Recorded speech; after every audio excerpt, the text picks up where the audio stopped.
I'm Paulina Leiser, producer of Focus Today. Thank you for watching this video, and make sure to check our other videos at theDove.us.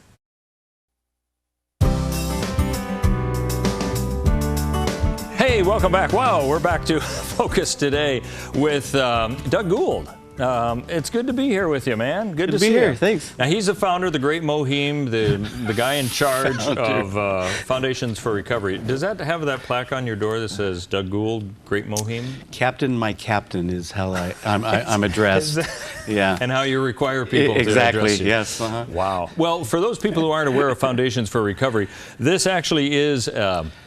If I could say it, it's an addiction recovery center. It's not just drugs; it's any kind of addiction. Yeah. Am I right? Sure, absolutely. Give us the 10-cent definition. Yeah, Foundation for Recovery. We offer peer mentoring, one-on-one recovery coaching for all types of addiction, not just chemical, such as heroin, meth, alcohol, but we also do non-substance. Pretty serious, big stuff. Absolutely. And so what we do is when an individual walks through our door, we do an assessment, initial assessment, clinical assessment, and then what we do is we pray over it, and we match that individual up with one of our highly trained, state-certified recovery coaches. Wow. And then they get going on their program. And, okay, cool. You started how long ago? We opened our doors in December of 2011. All right. Down at the old Woolworth building, so we're coming up on 5 years. 5 years. And how many people have gone through your addiction recovery? my gosh, over 1,000 right now. And that's just in Southern Oregon. That's just in Southern Oregon, and the cool thing is the latest data research that we just did earlier, 2016, we're pushing about 60% success rate, sobriety level, which is extremely high against the national level. So. And I think that's important to put that in perspective, because one doesn't know how well people will respond to what you're saying. And so 60%, this is after the first? Well, usually it's 0 to 6 months, and then what we do is we guide them along from 6 months to 2 years. And that's where the sustainability comes in reference to addiction recovery.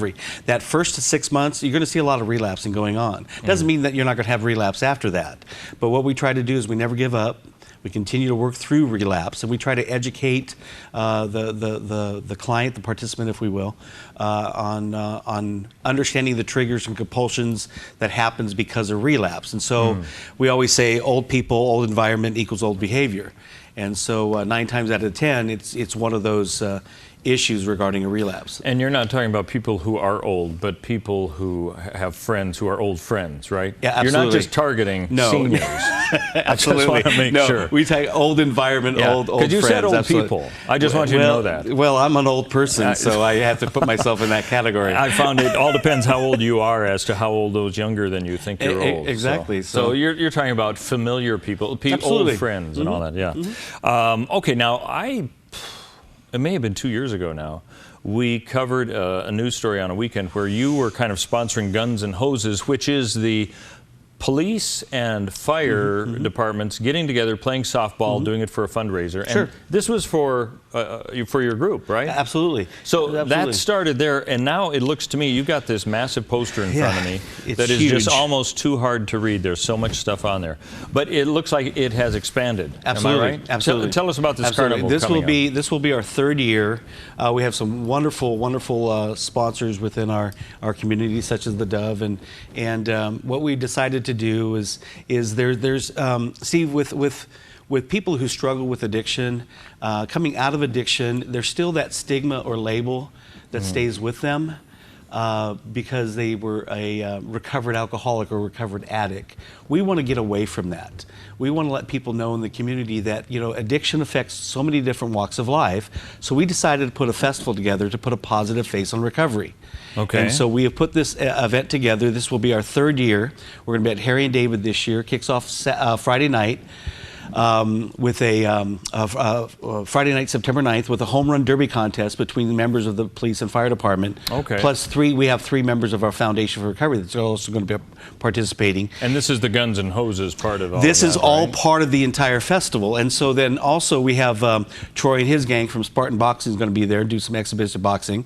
And then we've also rented some sumo wrestling outfits that we're going to be doing some wrestling. It's going to be a great night, Friday night to kick it off, and then it extends into the all-day Saturday on the September 10th. Okay. And so we have a carnival out in the parking lot for all the families and people that attend. And then inside the park we have all of the recovery booths, Other local agencies are going to be there, along with the Guns and Hoses softball tournament all day.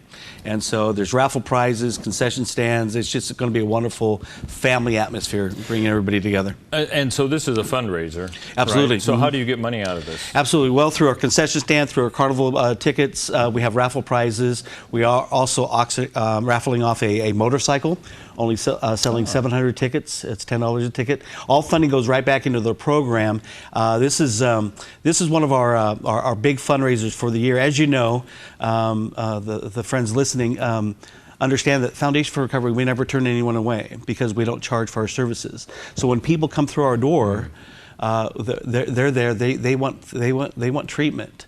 And so we're completely funded by people of the community, businesses, churches, and local organizations that say, you know what, Doug, we believe in the faith-based approach. We believe in faith and recovery, and so this is one of our big events this year. All right, we'll mention it again, but mark it down. It's Friday the 9th and then the 10th, yep. And it's at Harry and David Field. That should be, the weather should be wonderful. Absolutely, it should be great. All right, let's break this down a little bit. We've mentioned that the recovery, the addiction that you deal with isn't just drugs and all the rest. Give us a ratio. Where's the biggest problem with addictions in our area? Of the, how many did you say, 1,000 over 1,000 people in the last 5 years. That you dealt with? Yeah. How would you break that down? Where's the biggest problem? Basically heroin and meth would be the it's what the police have reported. So yeah. Okay. Well, you know, you look at it. Unfortunately, heroin is just not a back alley drug anymore. It affects so many different walks of life, Steve, and so we're finding there's no economical level that's is not succumbing to this.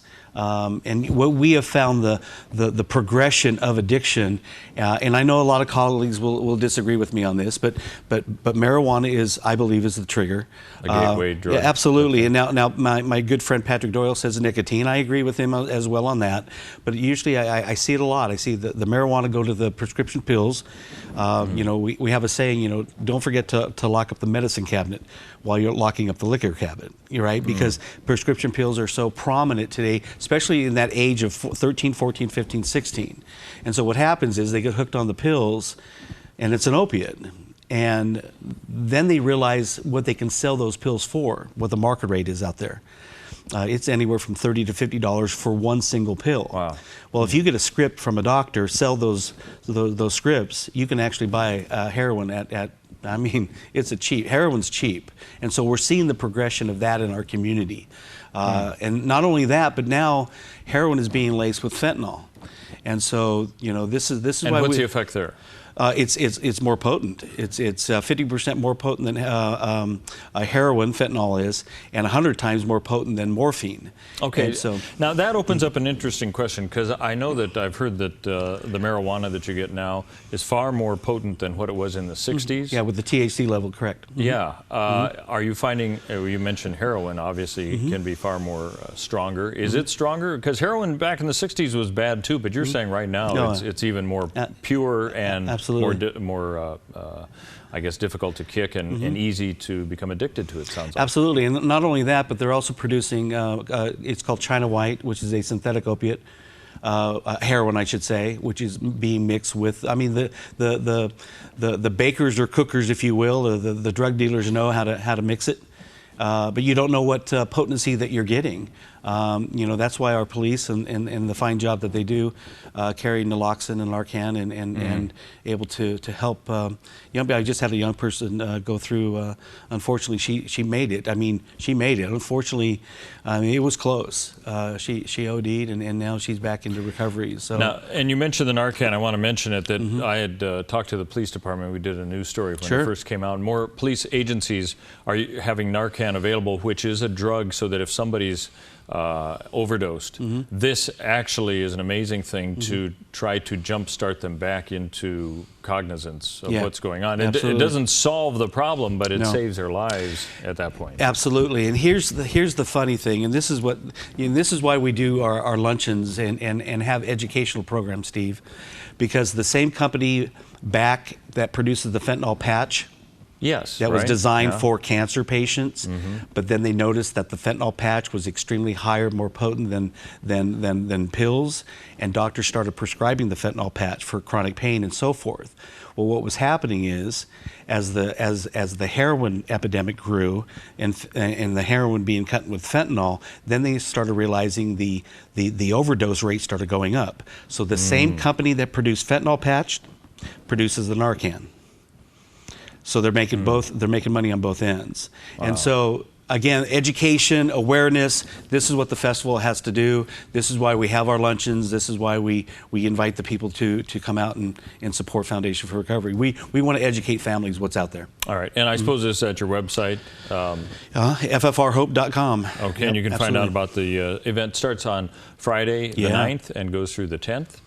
And we'll mention more about how you can be a part of it. Is it free to get in? Absolutely, free to get in. But you may, for the carnival stuff absolutely. And all that, you'll pay for that. Oh man, there's the Big Air Productions coming out with a bunch of carnival booths. We've got a water maze, we've got a dunk tank, pony rides, petting zoo. Nice. Yeah, it's fun. A lot of raffle prizes. I thought it was pretty big when I was there a few years ago, but it sounds like it's expanded quite a bit. It's great. Of the 1,000 people that you've assisted, helped to get off drugs and anything that might be dependency related. Is there an age group? Are you finding, are they younger people, older people? Yeah. Who are these people? Right now, the biggest age group that we have is that early 20 to 28 range. It's right in there. Does that surprise you, or were you expecting? No, it doesn't surprise me, because right now it is so widespread in reference to the age group of 13, 14, 15. I'm telling you right there, Steve, that's where we're seeing it. And that's why Foundation for Recovery is partnering with Emily Mossberg over at Jackson County Mental Health regarding underage alcohol and addiction education. And we're trying to get the message out there regarding what's in our community. And so we love what we're doing, but we see that age group, and that's where we see them coming into our office, that 20 to 28 age. And you talked about gateway drugs, possibly even Patrick Doyle, you mentioned, said nicotine, but you're also talking about pot. The legalization of pot here, are you noticing any effect that way? Yeah, we've actually, and unfortunately, we've seen some of our participants who have been successful in this part of their program do what is called cross addiction into marijuana.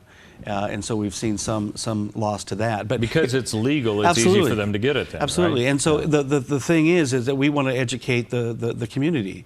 One of the great programs that we just again with the Jackson County Mental Health is Let's Talk Pot, of getting the information out there. Let's Talk Pot. Let's Talk Pot. Yeah, you can actually go to the website letstalkpot.org, and you can get the information regarding on how to educate your young people. It's okay to talk about it. We think by talking about it, it's going to create curiosity.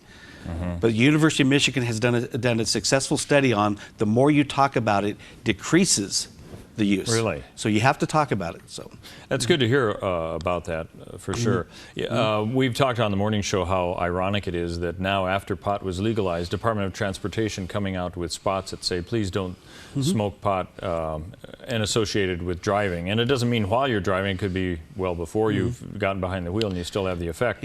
It's too bad we didn't have this come out as far as a statement that this could cause driving problems before the vote was made. But you say you are seeing a direct impact. Absolutely. The legalization has caused it to be a problem for you. Yeah, the supporters of the marijuana law, they say, well, alcohol related incidents regarding vehicle is more prominent. Well, the reason is because we can do a blood test or a blow test for that. But now they have tests that they can do for impaired driving. And we're seeing it. We're seeing it not only in Colorado and Washington, but now we're going to start seeing it in Oregon even more. So, but again, addiction affects so many different walks of life. I mean, look at our Olympic Michael Phelps.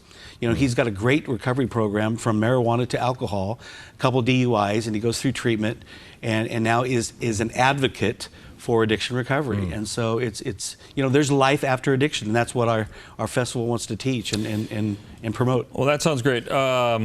Okay, so it's going to be happening September 9th in the evening, 6 p.m., and then go all day Saturday, which is a great thing. And you're going to have carnival. You're going to have rides. Yep. Are you having? No rides. No rides. Well, I'll give Piggy You said back. carnival, and I'm thinking of a ride. Well, yeah, I'm carnival boosting things like that now, but I'll give people rides if they want. So you're going to have sumo wrestling. Yeah, that's going to be fun on Friday night. We got hot dogs and free drinks on Friday night for everybody. Great. But sounds fun. It's going to be a great festival. And the police and the fire department, they're going to be they're playing softball. Yep, Medford Police won last year, and so they're defending champions. Yep. So Brett Johnson and everybody over there. So now we'll see if the firemen can bring up the game. According to Nathan Smith from Jackson County Fire District 3, they've brought notice this year. They have. So, yes. Their game is up. Dan Peterson and the gang over there. They're going to bring it this year. They said.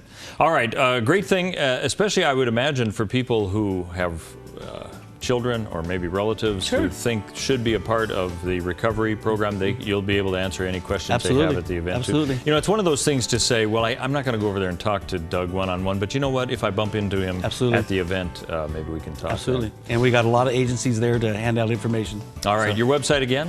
ffrhope.com. All right. Sounds good. The Dove is sponsoring this as well, so you'll probably see some spots on the Dove. Great. Appreciate that. Thanks, buddy. And mark it down, September 9th in the evening and September 10th during the day. All right. Foundations for Recovery, trying to make a difference here in Southern Oregon and beyond, I would say as well. 1,000 people going through the program and more. So thanks for being here. Thanks, buddy. Appreciate it. And thank you for joining us for Focus today. Stay tuned. More great programming right here on the Dove.